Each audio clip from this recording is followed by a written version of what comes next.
መድፈኞቹ አርሰናሎች ሳይጫወቱ እንግዲህ ነጥብ መሰብሰባቸውን በዚህ ሳምንትም ቀጥለዋል።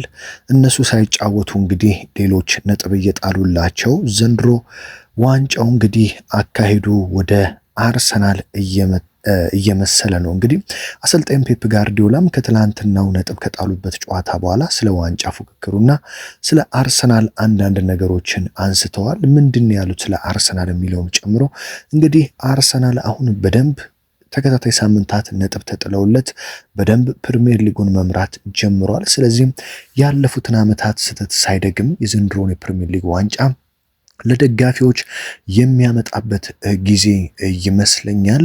በተለይም ደግሞ ማንቸስተር ሲቲ ትላንትናም ተጫዋቾች በርከት ያሉ ወሳኝ ተጫዋቾች ተጎድተውበታል። እነሱንና ፔፕ ጋርዲዮላ ያለውን ነገር ከማንሳቴ በፊት ይህንን ቪዲዮ እየተመለከታችሁ እንግዲህ ሰብስክራይብ ያላደረጋችሁ ካላችሁ ሰብስክራይብ እንድታደርጉም በአክብሮት ጋብዛችኋለሁ። በቀጥታ እንግዲህ ወደ መረጃዎቹ ነው መወስዳችሁ።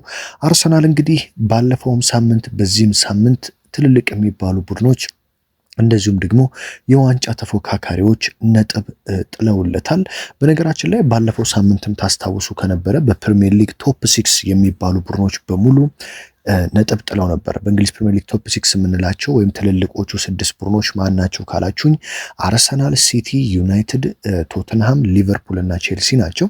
ታዲያ ባለፈው ሳምንትም እነዚህ ሁሉም አምስቱም ከአርሰናል ውጭ ያሉት ቡድኖች አቻ ነበር የወጡት ወይም ደግሞ ነጥብ ጥለው ነበረ ሁሉም ማለት ነው። አርሰናል ብቻ ነበረ አስቶን ቪላን 4-1 ድል በማድረግ 3 ነጥብ ማሳካት እየቻለው ማለት ነው። ታዲያ በዚህ ሳምንትም ይህ አስገራሚ ነገር ተደግሟል። ምክንያቱም ደግሞ ትላንትናም እንግዲህ በፕሪሚየር ሊጉ ቶፕ 6 የሚባሉ ቡድኖች ለምሳሌ ዩናይትድን ከሊድስ ቀን ላይ ተገናኝተው ነበር። አንዳቻ ነው የወጡት።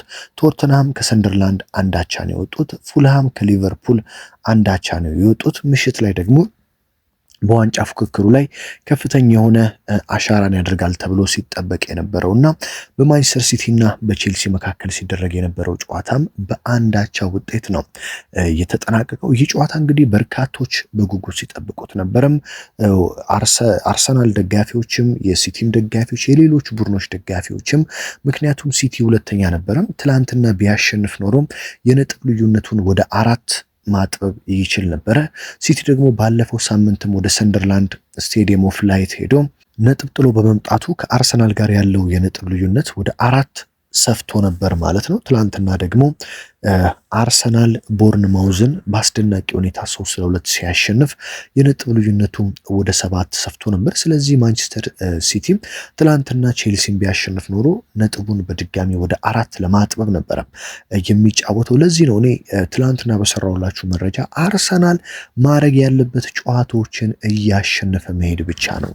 ጨዋታዎችን እያሸነፈ በሄደ ቁጥር ሌሎች ቡድኖች ነጥብ መጣላቸው አይቀርም። ስለዚህ ማድረግ ያለበት ራሱን መቆጣጠርና የራሱ ጨዋታ ላይ ትኩረት ማድረግ ብቻ ነው።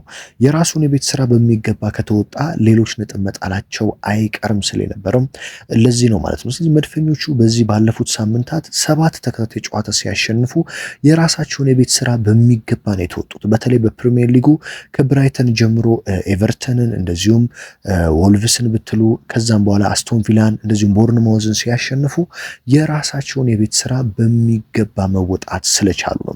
ከዛ ሲቲ ደግሞ በቀላሉ ያሸንፋቸዋል ተብሎ የነበረውን ሰንደርላንድን ከሜዳ ውጪ እንደዚሁም ቼልሲን ደግሞ በገዛ ሜዳው በኢታድ አስተናግዶ ሁለቱንም ጨዋታ እንግዲህ በአቻ ውጤት ለማጠናቀቅ ተገዷል ማለት ነው።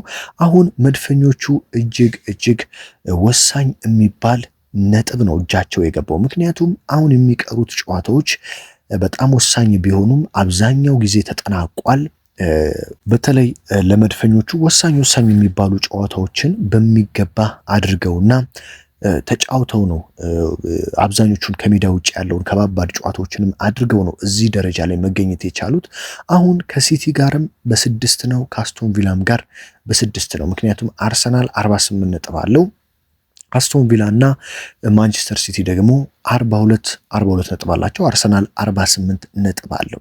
ስለዚህ መድፈኞቹ ይህንን የነጥብ ልዩነት በዚሁ አስጠብቀው እያንዳንዱን ጨዋታዎች ድል እያደረጉ በተለይ ፕሪሚየር ሊጉ ወደ መጠናቀቁ ሊጠጋ ሲል እስከዛ ድረስ ይህንን የነጥብ ልዩነት በደንብ ይዘው መሄድ የሚችሉ ከሆነ እነ ሲቲ እና አስቶን ቪላ በድጋሚ ነጥብ የሚጥሉ ከሆነ የነጥብ ልዩነቱ ከዚህ በላይ ሲሰፋ መድፈኞቹ በበቂ ሁኔታ ከ20 ዓመታት በኋላ እንግዲህ በጣም የናፈቃቸውንና ባለፉት 3 ዓመታት ደግሞ አገኘነው ሲሉ ሁለተኛ ያጡትን ዋንጫ ለማሳካት ትልቅ እድል ይፈጥርላቸዋል ብዬ አስባለሁ። ፔፕ ጋርዲዮላም እንግዲህ ከጨዋታው በኋላ ስለ ዋንጫ ፉክክሩ ተጠይቀው ነበር። የዋንጫ ፉክክሩ አሁንም እንዴት ታስቡታላችሁ? አለ ወይ? አሁንም አርሰናልን ተከትላችሁ ትደርሳላችሁ ወይ ተብለው ፔፕ ጋርዲዮላ ጥያቄ ሲቀርብላቸው ስለ የፕሪሚየር ሊጉ ዋንጫ ፉክክር ሮብ ከብራይተን ጋር ከምናደርገው ጨዋታ በኋላ እናያለን ሲሉ ነው የተናገሩት። የሲቲው አሰልጣኝ ፔፕ ጋርዲዮላ ቡድናቸው በትላንትናው ጨዋታ ምርጥ ጨዋታ ተጫውተዋል። እንደዚሁም ደግሞ ጨዋታውን የመጨረስ እድሎች ነበሩን፣ ብዙ ግቦችን አስቆጠረን፣ ነገር ግን ያንን ማድረግ አልቻልንም።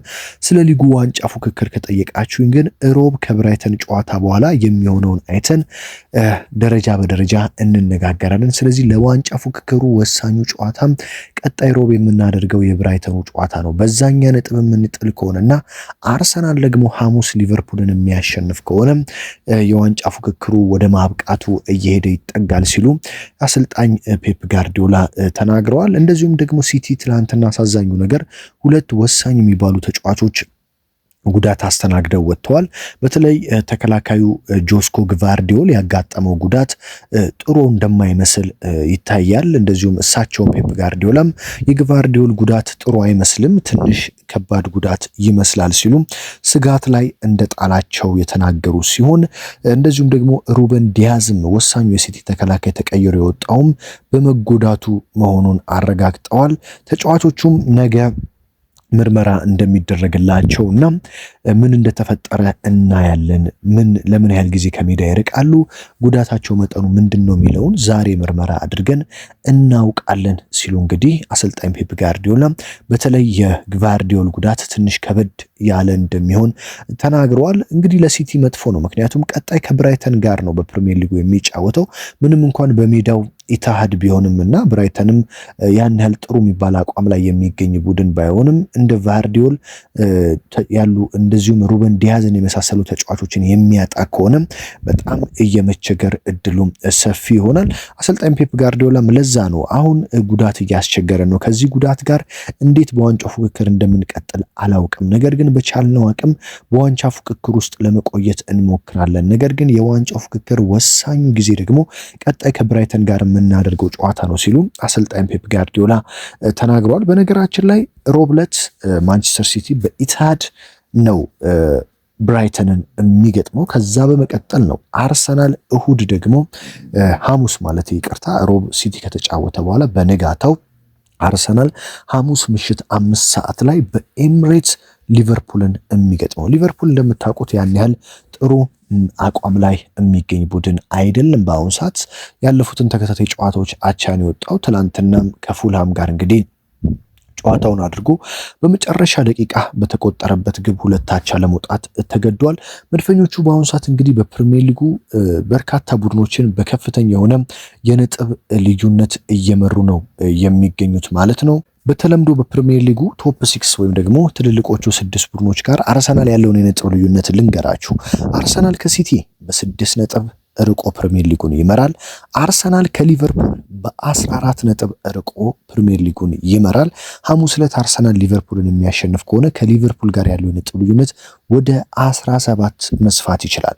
አርሰናል ከማንቸስተር ዩናይትድ ጋር ያለው የነጥብ ልዩነት 17 ነጥብ ነው።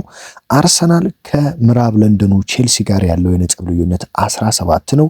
ሌላኛው አርሰናል ከደርቢው ቶትንሃም ያለው የነጥብ ልዩነት 21 ነጥብ ነው ማለት ነው። ስለዚህ መድፈኞቹ ይህንን ሁሉ የነጥብ ልዩነት ይዘው ዘንድሮ ዋንጫውን ለማሳካት ከፍተኛ ግስጋሴ ማድረግ አለባቸው። በተለይ የአሰልጣኝ ሚኬል አርቴታ ለ6 ዓመታት ትረስት ዘ ፕሮሰስ እንግዲህ ፍሬ አፍርቶ ደጋፊው ማየት ይፈልጋል።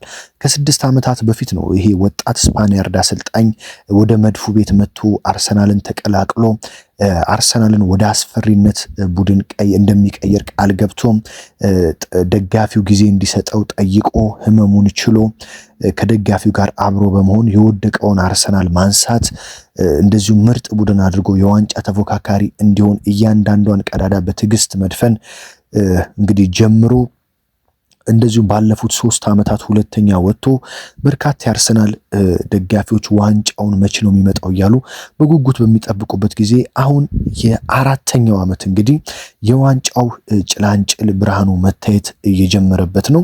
ምናልባትም አርሰናል ለዘመናት የተጠራቀመ ሐዘን፣ መከፋት እንደዚሁም ዋንጫ የማጣት ሀፍረትና ሰቀቀን ዘንድሮ በዋንጫ ሊካስ የደረሰበት ዓመት ይመስለኛል። ምክንያቱም የአርሰናል ደጋፊ ከምንም በላይ ደስተኛ መሆን ያለበት ደጋፊ ነው። ለእግር ኳስ ከፍተኛ መስዋዕትነት የከፈለ ደጋፊ ነው። አሰልጣኝ አርሰን ቬንገር ብትሉ በአርሰናል ቤት ያለፉ ተጫዋቾች እንደ ቴሪ ሆነሪ፣ እንደነ ፓትሪክ ቬራ፣ ሌሎችም ወሳኝ ተጫዋቾች አርቴታን ጨምሮ ለእግር ኳስ የከፈሉትን መስዋዕትነት ስትመለከቱ አርሰናል ዋንጫውን ከዓመታት በኋላ ቢያሳካ በርካታ ደጋፊዎች ቢደሰቱ የሚገባቸው ነው። በተለይ ባለፉት ዓመታት በሲቲ የተነጠቋቸውን አሳዛኝ የዋንጫ ዓመታት ስታዩ ዘንድሮ አርሰናል ዋንጫውን ቢያሳካም በጣም ለእግር ኳስ እንግዲህ ውለታ እንደመክፈል ይሆናል። አሁን አርሰናሎች መሪውም በእጃቸው ነው፣ ሜዳውም በእጃቸው ነው፣ ፈረሱም በእጃቸው ነው። ይህንን ብቻ ተቆጣጥሮ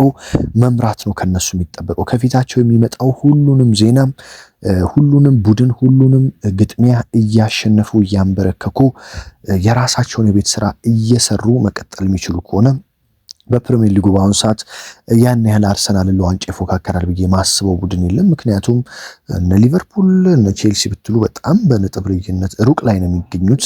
አሁን ላይ ትንሽ የሚያሰጋው የነበረውም ሲቲ ባለፉት ተከታታይ ጨዋታዎች ነጥብ እየጣለ ነው። ስለዚህ አርሰናል ማርሹን ጨመር አድርጎ፣ ምክንያቱም ስኳዱ ሰፊ ነው፣ የተጎዱ ተጫዋቾች በሚገባ ወደ ሜዳ ተመልሰውለታል አርሰናል። መድፈኞቹ ደግሞ ብዙ አማራጮች አሏቸው። አሁን ላይ በጉዳት የሚገኙት በጣም ጥቂት ተጫዋቾች ብቻ ናቸው። እንደነ ካይ ሃቨርት፣ ጋብሪኤል ማጋሌሽ የነበሩ ተጫዋቾች ከረጅም ጊዜ ጉዳት በኋላ ወደ ሜዳ ተመልሰዋል። አሁን በአርሰናል ቤት እነ ሪካርዶ ካላፊዮሪ እና ክርስቲያን ሞስኬራ እንደዚሁም ማክስ ዶማን የመሳሰሉ ተጫዋቾች ናቸው እንጂ በጉዳት ላይ ያሉት ሌሎቹ በሙሉ እጅግ ከፍተኛ የሆነ ለጨዋታ ዝግጁና ጤነኝነት ላይ ነው የሚገኙት።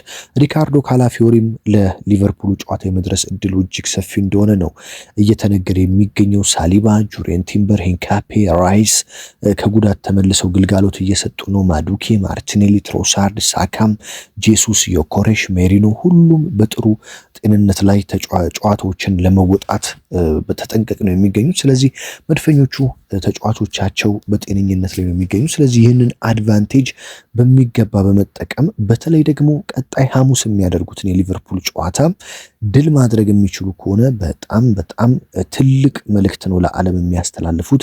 ለእግር ኳስ አፍቃሪያንም ትክክለኛ የዋንጫ ቡድን እንደሆኑ ትልቅ መልእክትን ነው መድፈኞቹ ማስተላለፍ የሚችሉት ማለት ነው። ቀድሞ ነው ሲቲ የሚጫወተው ሮብ ዕለት። ሲቲ የሚያሸንፍ ከሆነ ሮብ የነጥብ ልዩነቱን ወደ 3 ያጠበዋል። አርሰናል መልሶ ሊቨርፑልን ሲያሸንፍ የነጥብ ልዩነቱን ወደ 6 ማስፋት ይችላል። ሲቲ ደግሞ ከብራይተን አቻ ቢወጣ የነጥብ ልዩነቱ ወደ 5 ይጠብና አርሰናል ሊቨርፑልን ካሸነፈ ወደ 8 ማስፋት ይችላል። ሲቲ በብራይተን የሚሸነፍ ከሆነ ደግሞ አርሰናል ሊቨርፑልን ካሸነፈ የነጥብ ልዩነቱን ወደ 9 በማስፋት የዋንጫውን አንድ ጆሮም ይዣለው ብለው እንግዲህ በደንብ መናገር ይችላሉ ማለት ነው። የዘንድሮ የፕሪሚየር ሊግ ዋንጫ የማን ይመስላችኋል? የአርሰናል ወይስ ሲቲ ከዚህ ተነስቶ ይደርሳል? ወይስ አስቶን ቪላ ወይስ ሌላ ቡድን? ሀሳብ አስተያየታችሁን ኮመንት ላይ አስቀምጡልኝ። እንግዲህ ዕለቱ ወሳኝ ስፖርታዊ መረጃ ይህ ነው። ሌሎች መረጃዎችን በዚህኛው በዋነኛውም ቻናሌም በሁለተኛው ቻናሌም በየዕለቱ በአማረ መልኩ ወደ እናንተ እያደረስኩ ነው። ሀገር ውስጥ ከባህር ማዶ ናችሁ መረጃዎችን ደግሞ እየተከታተላችሁ የምታበረታቱኝን ከልብ ነው የማመሰግናችሁ። ታዲያ በሌላ ወሳኝ መረጃ በሌላ ደግሞ ወሳኝ ጥንክር እስከምንገናኝ በያላችሁበት ሰላም ተመኘሁላችሁ።